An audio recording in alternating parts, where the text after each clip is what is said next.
કેમ છો? I hope you all guys are fine. તો ગાઈઝ આપણો મોર્નિંગ રૂટીનમાં તો એઝ ઓલવેઝ કામ જ હોય અને પ્લસમાં જ્યારે પપ્પા સવારે ગયા ને ત્યારે આપણે એમનો સુવિચાર લઈ લીધો હતો. તો ચાલો પહેલા ઈ તમે જોઈ લો ને પછી આગળ કન્ટિન્યુ કરીએ. તો ચાલો પપ્પા, ગુડ મોર્નિંગ. જય શ્રી કૃષ્ણ. જય શ્રી કૃષ્ણ. Good morning. કેમ છો? બસ આનંદ. આજનો સુવિચાર આપી દો. આજનો સુવિચાર, જ્યારે હક વગરનું લેવાનું મન થાય ત્યારે મહાભારતનું સર્જન થાય, પરંતુ જ્યારે હક હોવા છતાં છોડી દેવાનું મન થાય ત્યારે રામાયણનું સર્જન થાય. સરસ. હાલો આજ તો લગ્નમાં જવાનું છે. પપ્પા જો રેડી થઈ ગયા છે. બાલકના મોટા મંદિર વત્સલરાયજી. સરસ તૈયાર થઈ ગયા છે પપ્પા. જો સરસ મજાનું. પછી વૈષ્ણવી આયોજનમાં જવું, વૈષ્ણવી પોશાકમાં જવું પડે ને. આ આપણી પ્રાચીનતા છે. સાચી વાત છે. તો ચાલો ગાઈઝ, જેવી રીતે તમે જોયું, આજે છે આપણા શ્રી વત્સલ બાવાનો લગ્ન પ્રસ્તાવ, જે મારા અને ભૂરીના બેના ગુરુદેવ છે. તો આજે આપણે જવાના છીએ ત્યાં.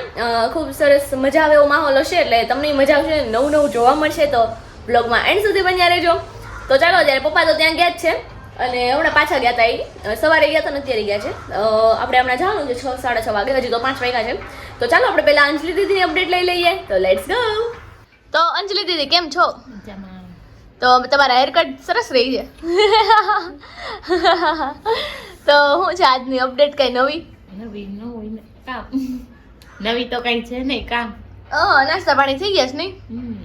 તો બેઠા છીએ. ઘડીક રહીને તૈયાર થવા ચડશું નહીં? ઘડીક વાર રહીને પછી જાશું, તૈયાર થાશું.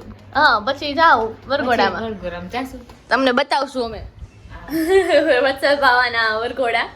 અને એ બાદ જે પ્રસાદ લેવાનું હશે એ પણ તમને બતાવશું. તો બ્લોગમાં એન્ડ સુધી બન્યા રહેજો. આઈ હોપ કે આપણા સબસ્ક્રાઈબર હશે ત્યાં. આઈ થિંક હશે જ, પણ સબસ્ક્રાઈબર લોકો આવીને મળે ને તો મને વધારે ગમે. પણ એ લોકો દૂરથી જોઈને સ્માઈલ આપે, એમ કે અચ્છા હા તે એવું છે એવું છે, લાઈક એક્સપ્રેશન બધે એવું ખબર પડી જાય એમ. તો આવું છે ગાઈઝીસ. અહીંયા હસુ દીદી ઇસ્ત્રી કરે છે ને ભૂરીએ અત્યારે કીધું છે અમને કે અત્યારે ધોતી બંડી પહેરવા છે એમ. અને હું ને અંજલિ દીદી બે રેડી થઈ ગયા છીએ. તો હવે આ ભાઈ રેડી થાય એ પછી જાય બધા નીકળવી. અત્યારે જો અગાઉ કીધું હોત તો અગાઉ ન આમ કરી નાખત. લાઈટ બેટ કે કરાશ પૂરી થાય આવું જ કરે, ટાણે કે પછી એમ કે છે કે નહીં શું કરે. જો અત્યારે ટાણે ઇસ્ત્રી કરાવવાનું કરે છે. ટાણ એટલે ગાઈસ વીસ અડધી કલાકની વારે તંબોરો અડધી કલાક. પપ્પા એવું કીધું તું કે 6:30 7 થાય ને તમે વહી આવજો. પછી 6:30 નીકળી જાતો એમ કીધું તું. ગાઈસ અમારા કોઈના લગ્ન નથી. મેં કહી દીધું કોના છે ને. નોટ તો ધોતી બંડી પહેરાય જ નહીં. એને સાચી વાત છે કે નહીં તમે જ કહો. ગુરુ હે ગુરુ. क्या बोलते पब्लिक गुरु है તો જાને માથું ચડાયું તે તો. આ તું ફટાફટ કર્યા એટલે આપણે જાવી. હાલો. તું ખાલી હે તો ક્યાં પૂછડે અંદર. કોનું ખાલી છે? તારી. જાની તું.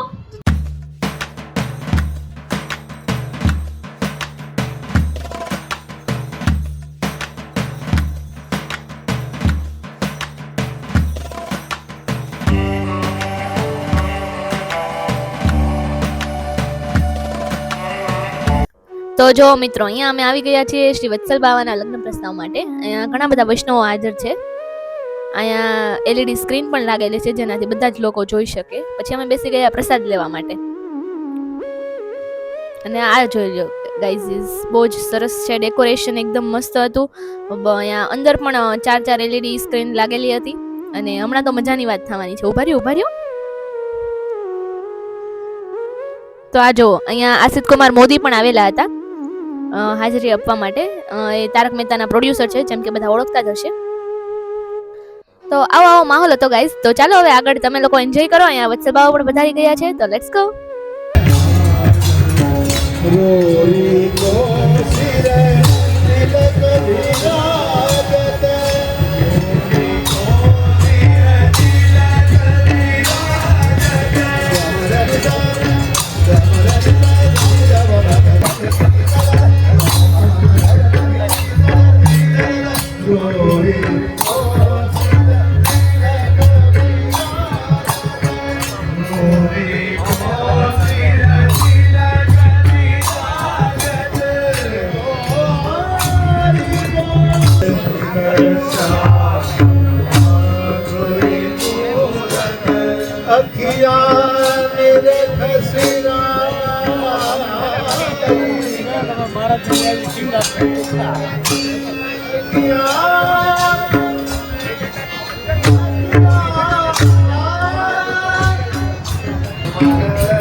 અરે બહુ વાત હવે કંઈક નવું લે દયા બાકી લેવો ને પાછા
તો ચાલો ગાઈઝ અત્યારે તો એકદમ થાકી ગયા છીએ અને 11:30 વાગી રહ્યા છે અને યસ ગાઈઝ હું કહેતા ભૂલી ગઈ હતી કે આપણે જે મેકઅપ વાળો બ્લોગ હતો ને એમાં ઘણી બધી કમેન્ટ્સ આવી હતી. પૂરીની એવી હતી, પપ્પાની એવી હતી કે એ લોકોય જીતા અને અમે લોકોય જીતા, તો એકદમ ઓલમોસ્ટ ટાઈ જેવું જ છે, અમે બધા જીતી ગયા નહીં અંજલિ? હમણાં હું જોઉં કેમ તમે તો આવું છે. તો ચાલો ગાઈઝ, અમારા માટે તો બધા જ વિનર છે એવું છે. તો ચાલો હવે આ વિડીયોનો એન્ડ અહીંયા જ કરી દઉં છું. અને યસ ગાઈઝ, તમે લોકો અમને કહેજો કે અમે કયા નવા ચેલેન્જ ટ્રાય કરીએ જેનામાં તમને મજા આવશે, તો બધા એ સજેસ્ટ કરજો. તો ચાલો હવે આ વિડીયોનો એન્ડ અહીંયા જ કરી દઉં છું. જો વિડીયો પસંદ આવ્યો તો ફટાફટ લાઈક શેર સબસ્ક્રાઇબ કરી દેજો. Bye bye.